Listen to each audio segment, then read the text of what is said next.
What time is it? It's time for art!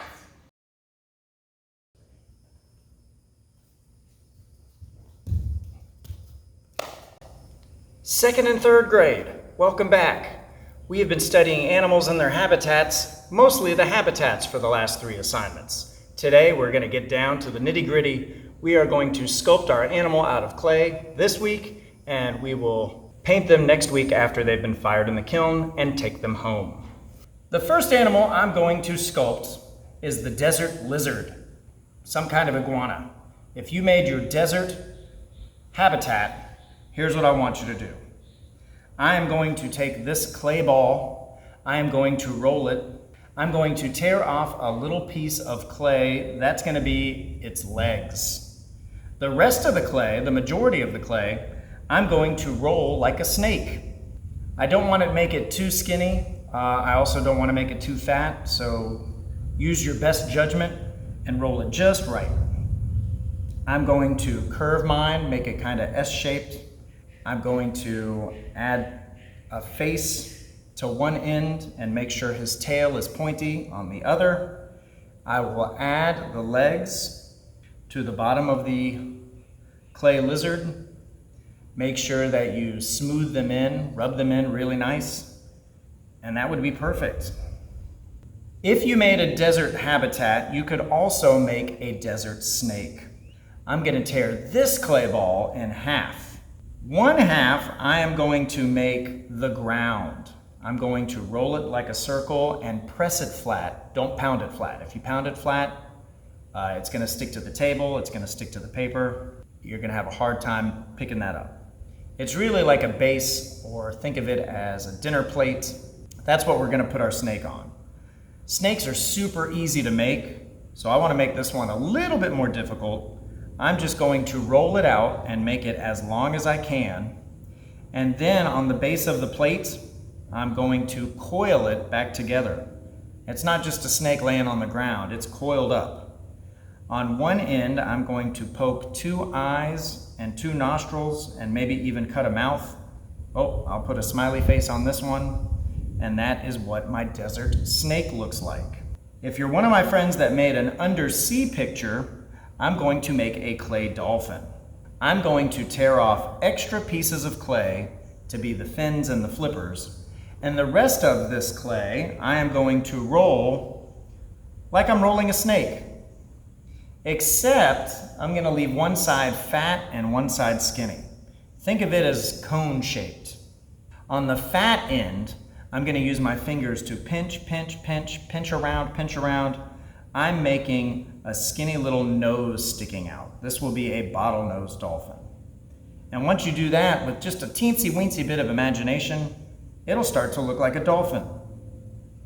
I'm going to smooth out the edges so it doesn't look like it has giant fingerprints on it. I'm going to lay my dolphin down, and now I'm going to take one of these extra pieces of clay. I'm going to roll it into a clay ball. I'm going to press it, not pound it, press it flat like a circle, and with my wooden stick, I'm going to cut a triangle out of it. Now this is very efficient. I just made his top fin and his back fins. So the part that kind of looks like a Pac-Man, I'm going to blend in together. So now that looks like his back tail. And then with the extra triangle, I'm going to smooth that into the top of the dolphin's body. So now he has a top fin. I'm going to take this last piece of clay, roll it like a circle, roll it like a ball, pound it flat, press it flat like a circle, cut that circle in half, and I will put these other 2 fins on the bottom of my dolphin. I will check the bottom and make sure that everything has been smoothed together because I don't want any of these fins to fall out while it dries. I will poke 2 holes for the eyes, 1 hole for the blowhole on top of his head in front of that big fin, and that's it. You just sculpted a clay dolphin. This next ball of clay, I'm going to roll very similarly. This next ball of clay is for my friends that made a swamp. We are going to make an alligator or a crocodile. But this alligator crocodile is swimming in the water, so we don't even have to worry about making legs. I'm going to roll it just like I would roll a very fat snake. I'm going to choke where I think the neck should be so it looks like it has a head. And now, since he's floating on the water, on the surface of the water, I'm going to press it down and make it pretty flat looking. After I do that, I can curl up his front nostrils a little bit, and I'm going to pinch from his head all the way down his spine to the end of the tail. That kind of makes it look like an alligator or a crocodile back. The next thing I'm gonna do, I'm gonna pinch another row on the right of that and another row on the left of that. The more you add, the more crocodilian it will look. I'm going to curve his body a little bit so he looks like he's swimming. I'll take my wooden stick and poke 2 holes for the nostrils in the front, 2 holes for the eyes, maybe, make his nose a little more crocodile looking, alligator looking. And that's what he looks like. That looks great. I just made my clay crocodile. This next ball of clay is for my friends that made a forest. I am going to make a woodland bear. I'm going to take this ball of clay and I'm going to start squeezing the 4 legs on the bottom. I'm going to take my wooden stick and cut an X in the bottom, and those will be the 4 legs. Bears have short, stumpy legs compared to the rest of their body, so these legs do not need to be very big. I'm going to scratch some paws in the bottom of his feet. I'm going to sculpt a really big head and neck at the same time. I'm going to smooth it out. I kind of want my bear's head hanging down low, so it almost looks like a 5th leg. I'm going to keep working it. I'm going to put a little piece of clay for his nose. I'll add his nose. I'll poke that in. I will pinch little ears on the back of his neck. Don't forget to poke the eyes, poke some nostrils with the wooden stick, maybe even poke where the little whiskers go. If you've got tiny fingers, you can sculpt a tiny little tail on the back of your bear. For my friends that made a jungle, I am going to take this ball of clay and make a gorilla. I'm going to really pull out the head with my fingers, just pinching it, squeezing it. I'm going to take this wooden stick and I'm going to cut a plus sign underneath him, and those are going to be his arms and legs. Now the proportions of the gorilla, I'm going to give him short back legs and really long front legs. So I'm just going to keep tiny little pinches at a time, but there's a bunch of them. A bunch of little pinches until you make your gorilla's arms long and skinny. Pinch him side to side, front to back. I'm going to squeeze his head together, give him gorilla nostrils, poke 2 holes for his eyes, maybe pinch the top down for his eyebrows, maybe scratch a smiley mouth. It's really not that difficult to make your clay look like a gorilla. So now we've made a clay gorilla. For my last piece of clay, this is for my friends that made an Arctic habitat. I'm gonna make a clay penguin. I'm going to tear off 2 pieces of clay. Those are going to be for his wings and his feet. I'm going to roll the rest of this clay back and forth until it is very egg-shaped. And when I say egg-shaped, I mean it's round on the top, round on the bottom, round everywhere, except the top is a little bit smaller and the base is a little bit wider. If you've done that, you have just made an adorable penguin body.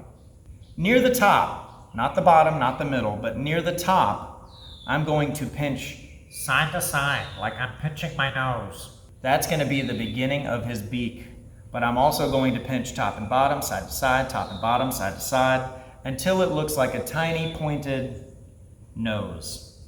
That's his beak. Once I've done that, I will poke 2 holes for his eyeballs in the appropriate places, and now my 2 extra balls of clay, I'm going to press down, not pound down, I'm going to press down flat, so they look like little pancakes. I'm going to cut both of these in half with my wooden stick. 2 halves are going to be his feet, 2 halves are going to be the wings / flippers. I'm going to give him big old penguin feet on the bottom. I'm going to use my finger to smooth this in and make it one with his body, his or her body. I like to press down firm and make sure that these will stand up on their own. And now I will take the other 2 press those up here where the shoulders would be, where the wings would connect, where the flippers would connect, and I'm going to smooth them together.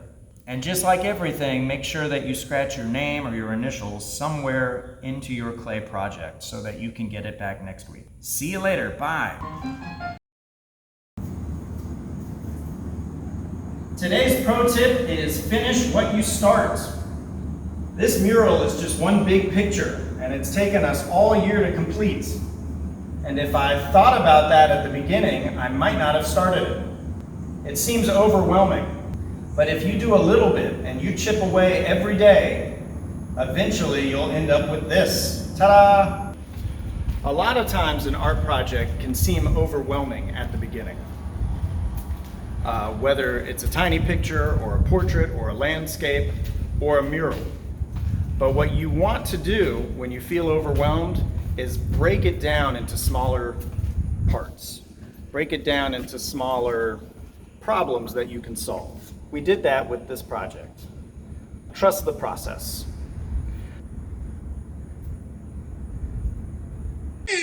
Bonus points! Second and third grade bonus points. Artists that use clay need the clay. Not that they, not like wants and needs. Need, K-N-E-A-D. For this week's bonus point, tell me why artists need clay. That's it. See you next time. Bye.